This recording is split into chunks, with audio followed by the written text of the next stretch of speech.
রাসূলুল্লাহ সাল্লাল্লাহু আলাইহি ওয়াসাল্লাম বলেছেন, সেই ব্যক্তি ধ্বংস হোক যে ব্যক্তির সামনে নবী মুহাম্মদ সাল্লাল্লাহু আলাইহি ওয়াসাল্লামের নাম উচ্চারিত হয়েছে কিন্তু সে নবীর নাম শুনেও দরুদ পড়ে নাই। সেই ব্যক্তির জন্য নবী সাল্লাল্লাহু আলাইহি ওয়াসাল্লাম বদদুয়া করেছেন। আমরা কি দরুদ পড়লাম না? পড়লাম না। নবী সাল্লাল্লাহু আলাইহি ওয়াসাল্লামের নাম শুনলেই বলতে হবে কি? কমপক্ষে বলতে হবে সাল্লাল্লাহু আলাইহি ওয়াসাল্লাম। অন্য হাদিসে নবী সাল্লাল্লাহু আলাইহি ওয়াসাল্লাম বলেন যে যদি কোনো ব্যক্তি সকালে 10 বার এবং সন্ধ্যায় 10 বার, সকাল সন্ধ্যায় বা সকাল বিকাল 10 বার করে রাসূল সাল্লাল্লাহু আলাইহি ওয়াসাল্লামের প্রতি দরুদ পাঠ করে, ইনশাআল্লাহ তাআলা কিয়ামতের মাঠে সে আল্লাহর রাসূলের সুপারিশ পাবে। আমরা কি নবীর সুপারিশ পেতে চাই? আমরা তো মনে হয় না নবী সাল্লাল্লাহু আলাইহি ওয়াসাল্লামের সুপারিশ পেতে চাই। নবীর সুপারিশ পেতে হলে একটা শর্ত, সেটা হলো যে আপনার জীবনের প্রতিটা কাজ নবী সাল্লাল্লাহু আলাইহি ওয়াসাল্লামের সুন্নত মোতাবেক হতে হবে। রাজি আছেন ইনশাআল্লাহ? সবার আগে চেহারা পরিবর্তন করতে হবে। সবার আগে কি পরিবর্তন করতে হবে?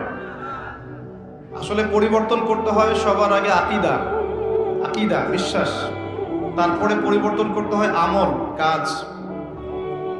তো আকীদার মধ্যে আমি পড়ে যাচ্ছি, আমলের ক্ষেত্রে আগে প্রথম কথাটা বললাম যে প্রথমে আগে নিজের ব্যক্তি জীবনটা পরিবর্তন করতে হবে, তারপরে পরিবার, আস্তে আস্তে সমাজ পরিবর্তিত হবে ইনশাআল্লাহ তাআলা। তো সবার আগে দরকার আমাদের ব্যক্তি জীবনের পরিবর্তন। তো ব্যক্তির মধ্যে প্রথম বিষয় হচ্ছে চেহারা, আপনার আউটলুক। আপনার আমার চেহারা সুরত কি নবী সাল্লাল্লাহু আলাইহি ওয়াসাল্লামের মতো হচ্ছে? ভাবতে হবে না? নবী সাল্লাল্লাহু আলাইহি ওয়াসাল্লাম শেভ করতেন নাকি দাড়ি লম্বা ছিল? তো আমাদের সবার দাড়ি ছোট কেন? আমরা কি নবী সাল্লাল্লাহু আলাইহি ওয়াসাল্লামের উম্মত না অন্য কারো উম্মত? শুনেন, আল্লাহর নবী বলেছেন সাল্লাল্লাহু আলাইহি ওয়াসাল্লাম, তোমাদের সামনে একটা জামানা আসছে, জামানা সাবরিন, কঠিন সবরের জামানা। ওই জামানায় ঈমান ধরে রাখাটা হাতের মধ্যে জ্বলন্ত আগুন ধরে রাখার মতো হবে। নবীজি বলছেন ঈমান ধরে রাখাটা হাতের মধ্যে আগুন ধরে রাখার মতো কঠিন হবে। সেই কঠিন জামানায় যদি কেউ আমার একটা সুন্নতকে জীবিত করতে পারে, বা আমার মৃত সুন্নতকে জীবিত করতে পারে, বা নবীর সুন্নতের উপর অটল থাকতে পারে, সে 50 জন শহীদ সাহাবীর নেকি পাবে। সাহাবী কাকে বলে? আমরা যদি আমাদের পুরো জীবনটায় যত আমল করি, এই আমলগুলো এক পাল্লায় রাখি, আর আবু বকর সিদ্দিক রাদিয়াল্লাহু আনহুর 1 রাকাত নামাজ এক পাল্লায় রাখি, কোনটা বেশি ভারী হবে? কি মনে হয়? আমাদের আমল আবু বকর রাদিয়াল্লাহু আনহুর আমল কোনটা? নবীজি বলছেন 50 জন শহীদ সাহাবীর সমান নেকি পাবে কে? যে কঠিন যুগে নবীর সুন্নতের উপর চলবে এবং সেই সুন্নতকে আঁকড়ে ধরে থাকবে। রাজি আছেন ইনশাআল্লাহ? দাড়ি রাখতে পারবো তো ইনশাআল্লাহ? আল্লাহ পাক সবাইকে তৌফিক দান করুন। স্টাইল করে রাখা যাবে না, যেমন যার দাড়ি আসবে সেভাবে ছেড়ে দিতে হবে। ঠিক আছে? পোশাক পরিবর্তন করবেন। আমাদের পোশাক নিয়ে যদিও জায়েজ না জায়েজ ব্যাপার আছে, তারপরেও আমরা সুন্নতে থাকার চেষ্টা করব। সুন্নত, ইসলামে দুটো বিষয় আছে, একটা সুন্নত, একটা জায়েজ। একটা বিষয় জায়েজ, হ্যাঁ আপনি টি শার্ট পরে নামাজ পড়তে পারবেন, জায়েজ। জিন্সের প্যান্ট পরে নামাজ পড়তে পারবেন, জায়েজ আছে। কিন্তু সুন্নাহ মাফিক হচ্ছে না কেন? কারণ পোশাকটা তাকওয়ার পোশাক হচ্ছে না। নবী সাল্লাল্লাহু আলাইহি ওয়াসাল্লাম ঢিলেঢালা পোশাক পছন্দ করতেন, যেই পোশাক পরলে গায়ের কাঠামো বাহির থেকে ধরা যেত না।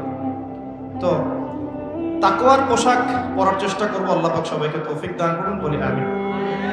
পোশাক পরিবর্তন করবেন, নিজের চেহারা পরিবর্তন করবেন। চুলের কাটিং, এখনকার যুব সমাজে চুলের কাটিং দেখা যায় মেসি আর নেইমার কাটিং। তো নবীজি বলেছেন যার চুল আছে সে যেন চুলের যত্ন নেয়, এটা হাদিস। যার চুল আছে সে যেন চুলের যত্ন নেয়, যার নাই সে তো হতভাগা, তার তো নাই। লক্ষ লক্ষ টাকা খরচ করলেও কি সেটা আবার ফিরে আসবে?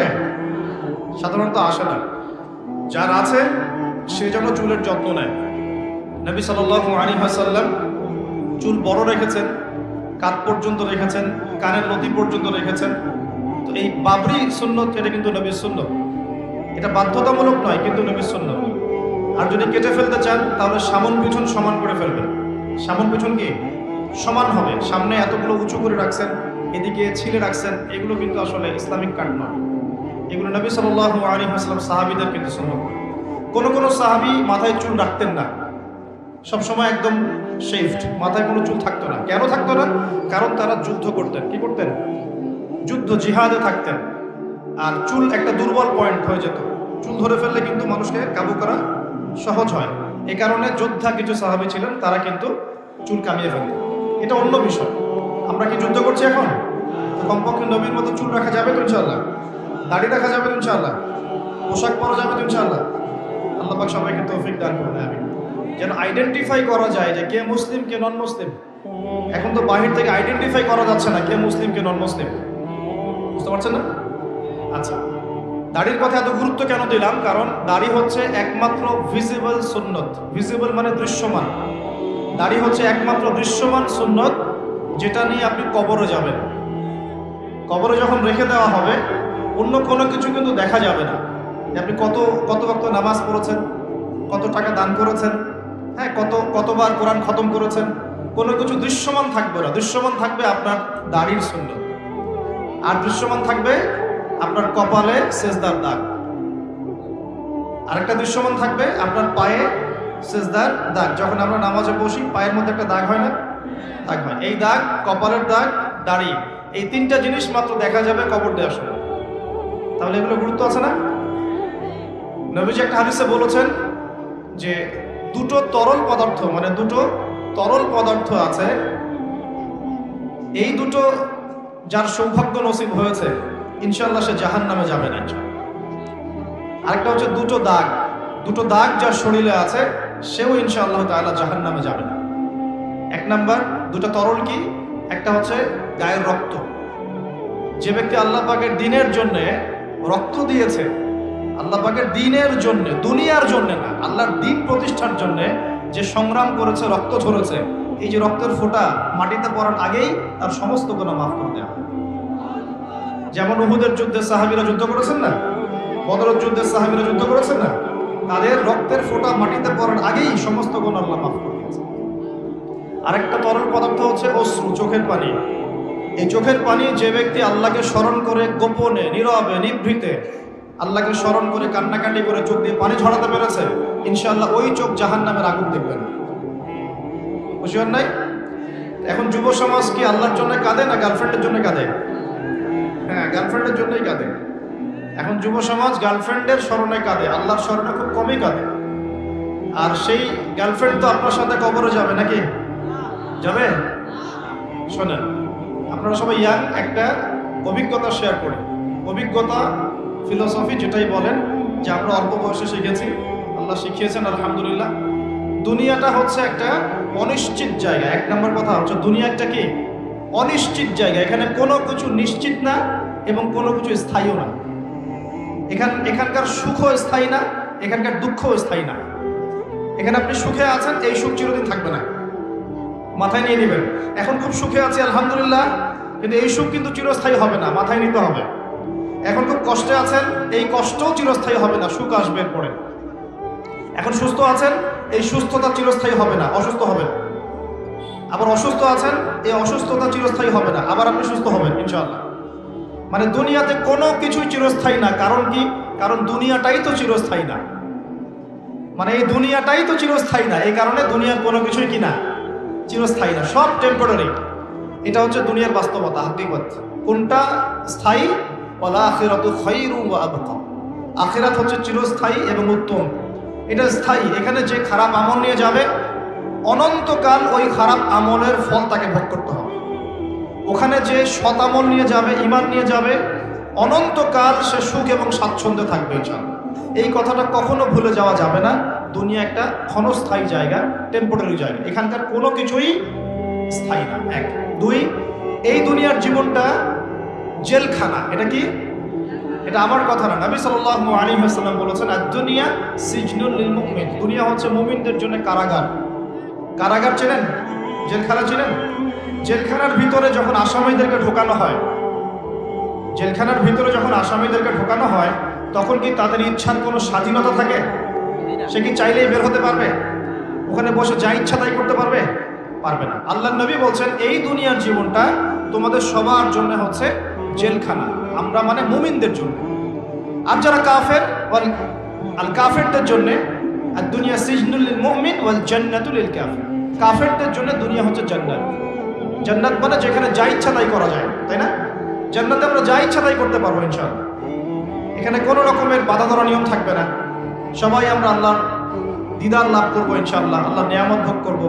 আপনি যা চান তাই দিবেন, দেওয়া হবে ইনশাআল্লাহ। এই হলো জান্নাত। তো এই দুনিয়ার জীবনটা মুমিনদের জন্য কারাগার আর কাফেরদের জন্য জান্নাত। তাহলে বুঝলাম দুনিয়া ক্ষণস্থায়ী, এটা স্থায়ী না।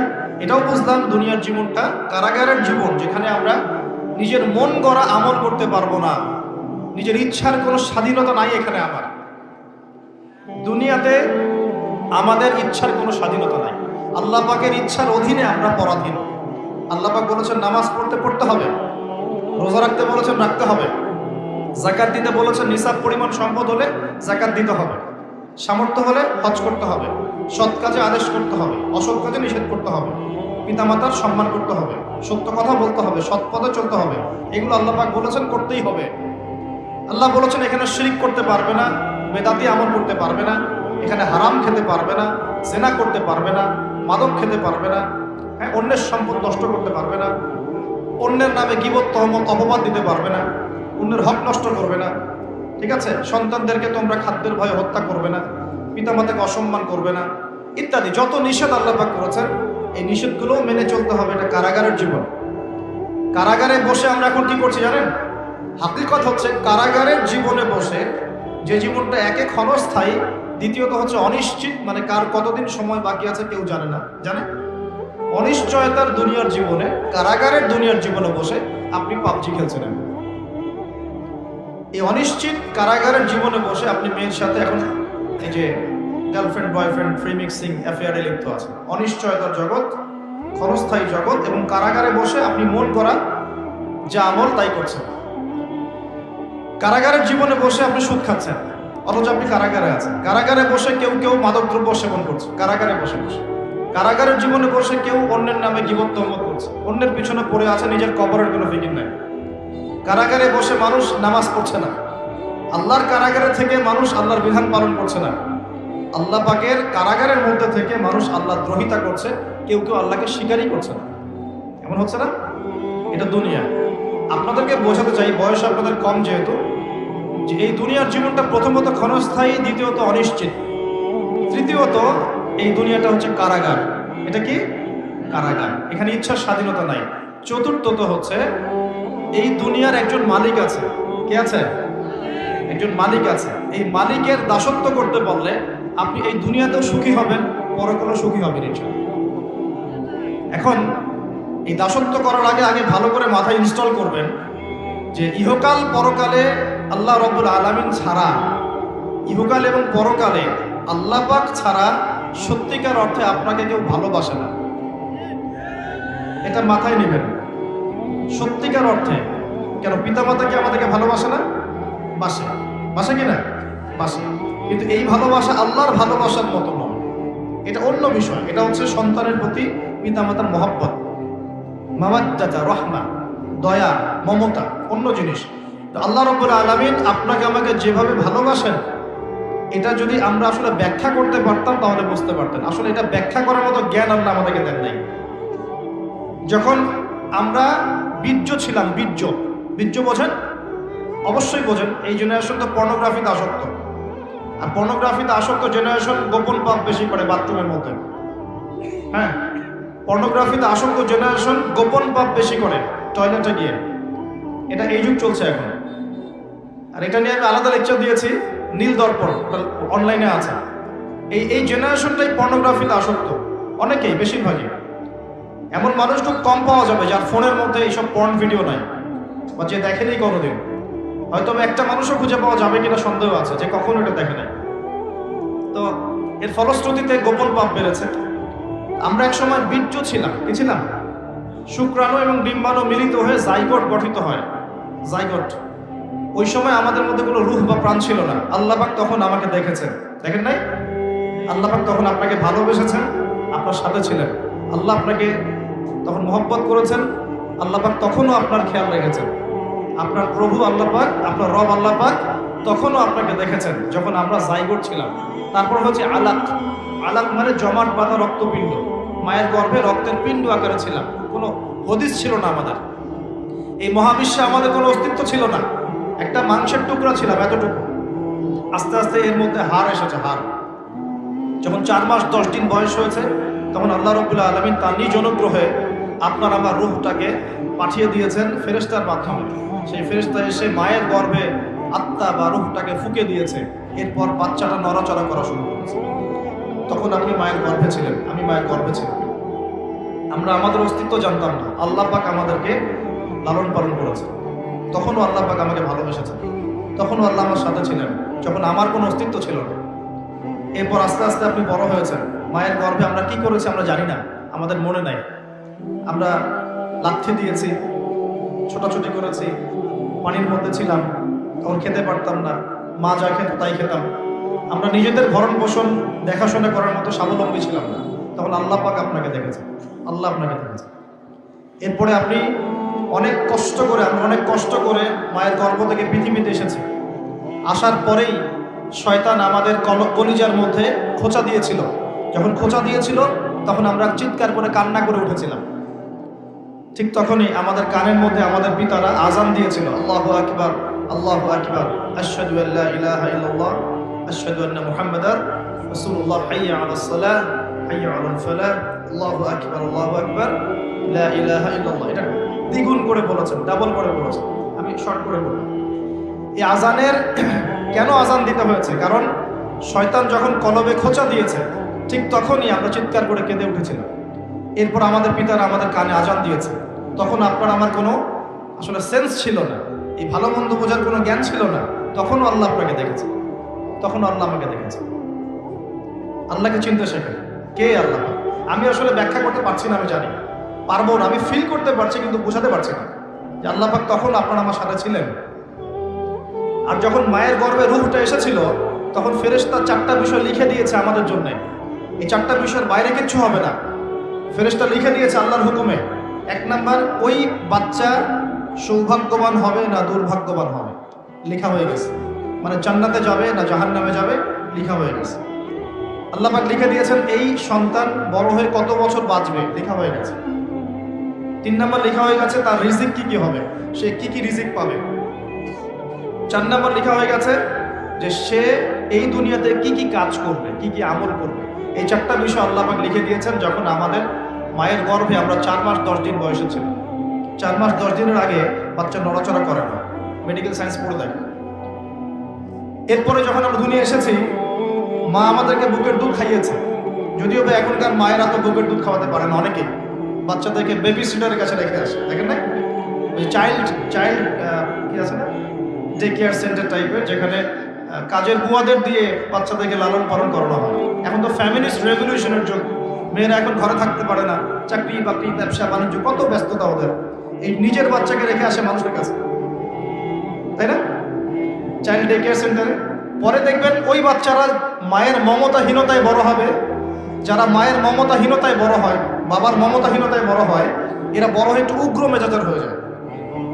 পৃথিবীতে যত মানুষ এই যে অন্যদেরকে হত্যা করেছে বা ওভার এগ্রেসিভ ছিল, ওই মঙ্গলদের কথা বলেন, এই যে হিটলারদের কথা বলেন, পৃথিবীতে এগ্রেসিভ মনোভাবের যারা সন্ত্রাসী এবং অন্য কর্মকাণ্ডের সাথে যুক্ত থাকে, এদের একটা বড় অংশ মায়ের মমতা পায়নি ছোটবেলায়। মায়ের মমতা খুব কঠিন জিনিস, বড় জিনিস। আজকেও যারা মা বাবা সাপোর্ট পায় না সমাজে, পরিবারে, তারা কিন্তু মন থেকে খুব ভিতর থেকে খুব ডিসঅ্যাপয়েন্টেড থাকে, হতাশ থাকে। পরিবারের সাপোর্ট নাই, এক পর্যায়ে গিয়ে মাদকের কাছে গিয়ে শান্তি খুঁজতেছে। মাদক নিয়ে আমাদের চেয়ারম্যান সাহেব কথা বলেছেন, আলহামদুলিল্লাহ। এর পিছনে অনেক কারণ আছে, আমাদেরকে কারণের গোড়ায় যেতে হবে। কারণটা কি? পারিবারিক মূল্যবোধ যখন অবক্ষয় ঘটে তখন ছেলেটা মাদক খায়। গার্লফ্রেন্ড বয়ফ্রেন্ড ফ্রি মিক্সিং এর মধ্য দিয়ে যখন একটা মেয়ে একটা ছেলেকে কষ্ট দেয়, হারাম প্রেমে যখন ছেঁকা খায়, তখন সে মাদক খেতে যায়। রিজন আছে পেছনে। তারপর যখন তাকে আমরা নামাজি বানাতে ব্যর্থ হই, সে অন্য কোনো জায়গায় সুখ খুঁজতে যায়, হয় মাদকের কাছে, অথবা গার্লফ্রেন্ডের কাছে, অথবা যে গিটার, অথবা যে আপনার কোনো মিউজিক্যাল ইনস্ট্রুমেন্ট অথবা গান, এখানে গিয়ে সে শান্তি খোঁজার চেষ্টা করে, ইন্টারনাল পিস চায়, সে মন থেকে শান্তি চায়।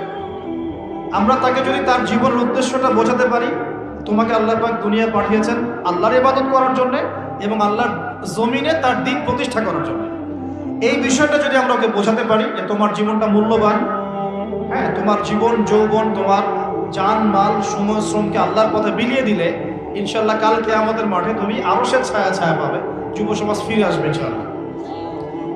ওদের গোড়ায় আঘাত করতে হবে। কিসের হতাশা? গার্লফ্রেন্ড চলে গেছে, হতাশ হওয়ার কোনো কারণ আছে? যে আপনাকে ছেড়ে চলে যায় সে তো আপনাকে ভালোবাসে না, আর যে আপনাকে ভালোবাসে নাই তার জন্য আপনি মাদক খাবেন কেন? সিম্পল কথা, ঠিক আছে না? যে আপনাকে ভালোবাসে নাই তার জন্য আপনি কেন মাদক খাবেন? দেখা যায় বেকারত্ব, চাকরি বাকরি পাচ্ছে না, বাসা থেকে প্রেশার, কামাই রোজগার নাই, ঘরে বসে বসে খাস, হ্যাঁ, তোর পিছনে এত টাকা ঢাললাম, পারিবারিক সাপোর্টের অভাব, মায়ের মমতার অভাব, বাবার একটা বন্ধুত্ব সুলভ আচরণের অভাব, এইসব কারণে ও ভিতর থেকে ফ্রাস্ট্রেটেড হয়ে যায়। তখন বন্ধুর পাল্লায় পড়ে, বন্ধু বলে আয় ওসব বাদ দে, দুটো টান দে, শান্তি পাবে।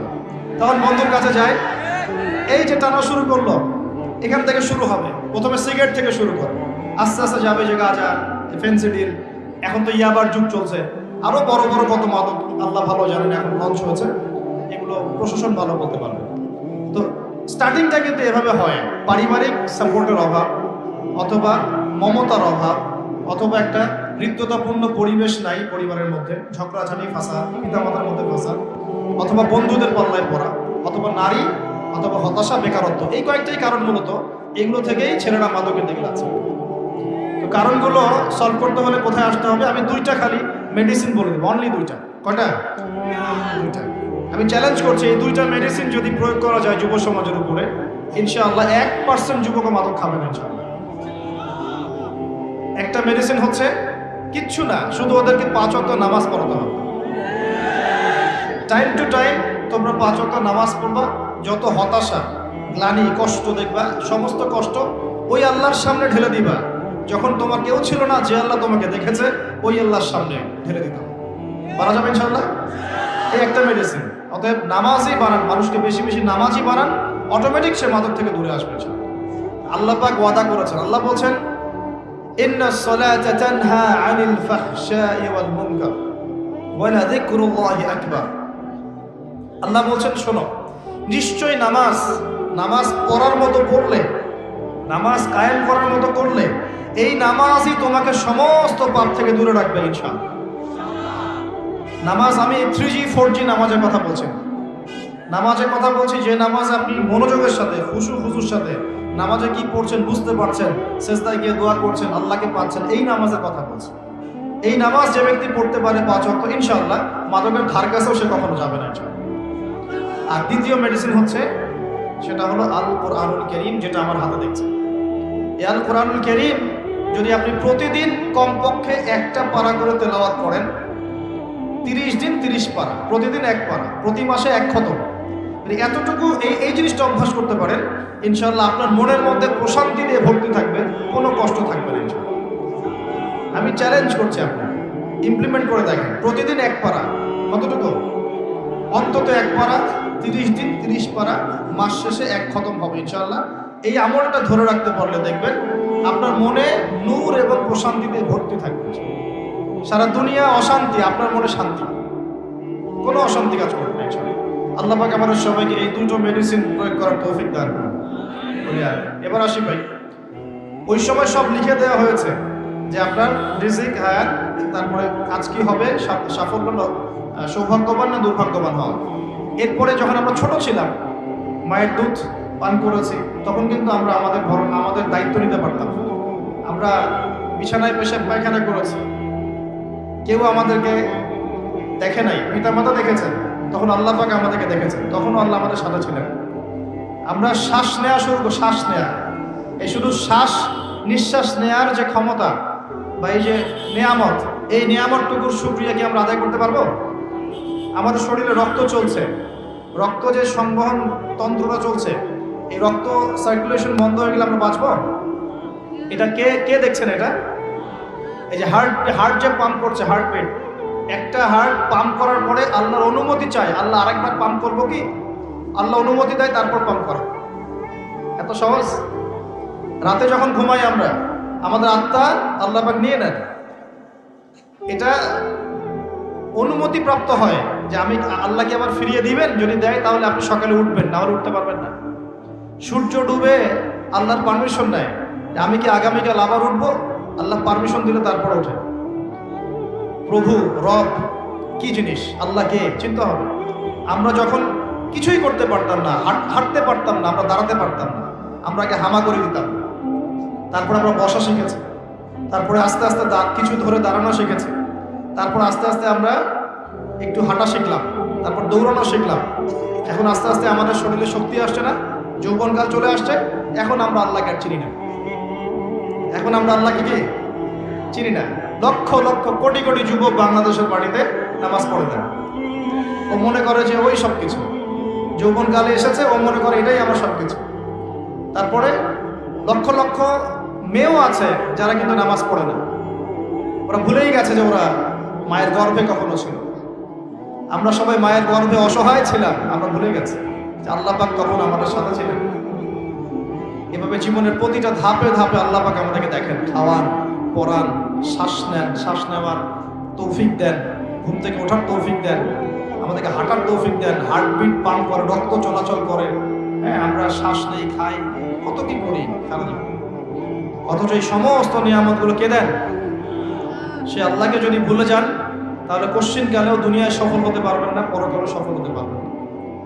আমরা তো কারো প্রতি অল্প একটু ইহসান করার পরে, মনে করেন একজন বন্ধুকে আপনি 4-5 বার টাকা পয়সা ধার দিয়েছেন, এখন সে যদি আপনার সাথে বিরুদ্ধাচরণ করে, আপনি মুখের উপর বলে বসেন তোর জন্য এত কিছু করলাম, তুই আজকে আমার জন্য এটা করলি।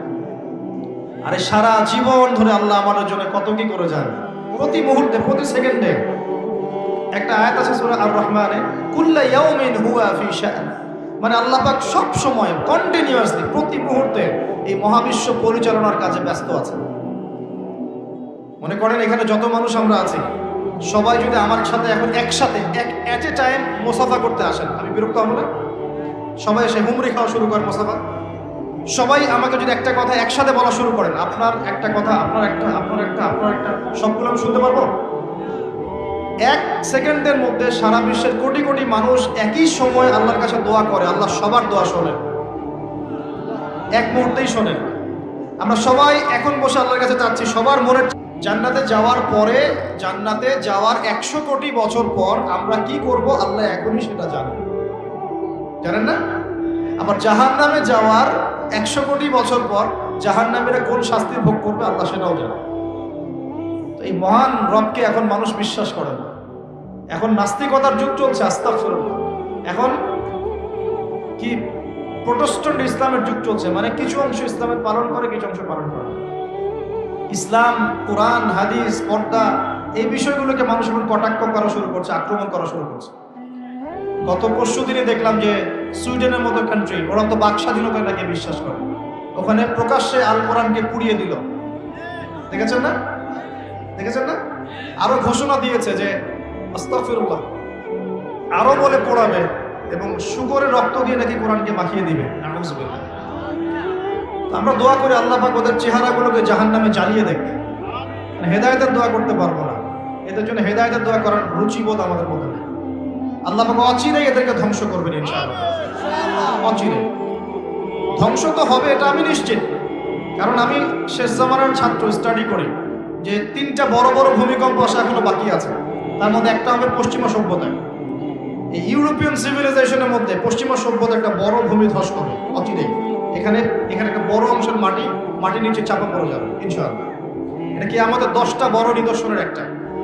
3টা বড় বড় ভূমিকম্প বাকি আছে, একটা পশ্চিমে, একটা পূর্ব দিকে, একটা পৃথিবীর মাঝখানে। তো এরা কোন জাতি? এরা সমকামী, ছেলে ছেলেকে বিয়ে করা এদের কাছে জায়েজ।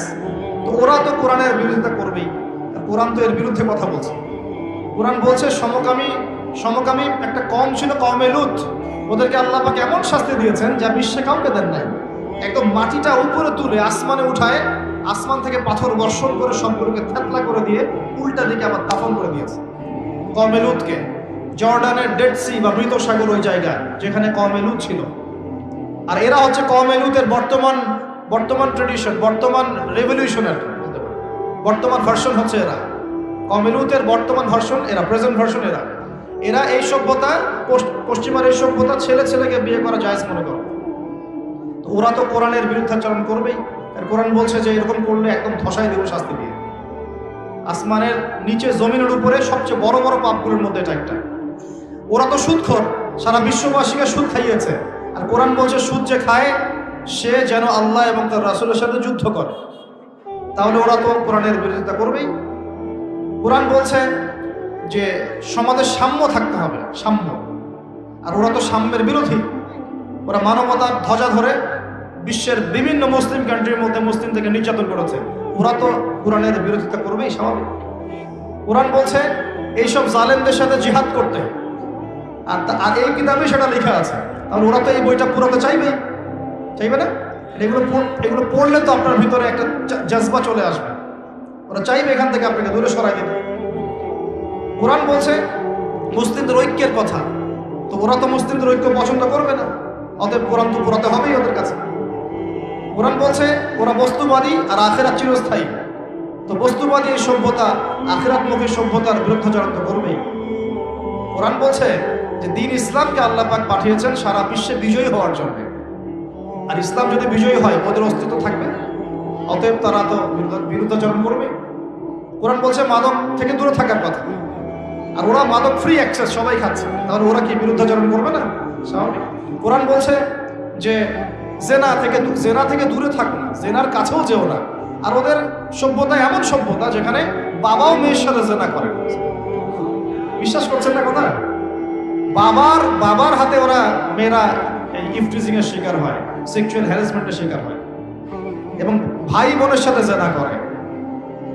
কতগুলো প্রমাণ নেবেন? আমি একটা বইয়ের নাম বলে, লস্ট মডেস্ট একটা বই আছে, মুক্ত বাতাসের খোঁজে, পড়েন, সব দেখবেন।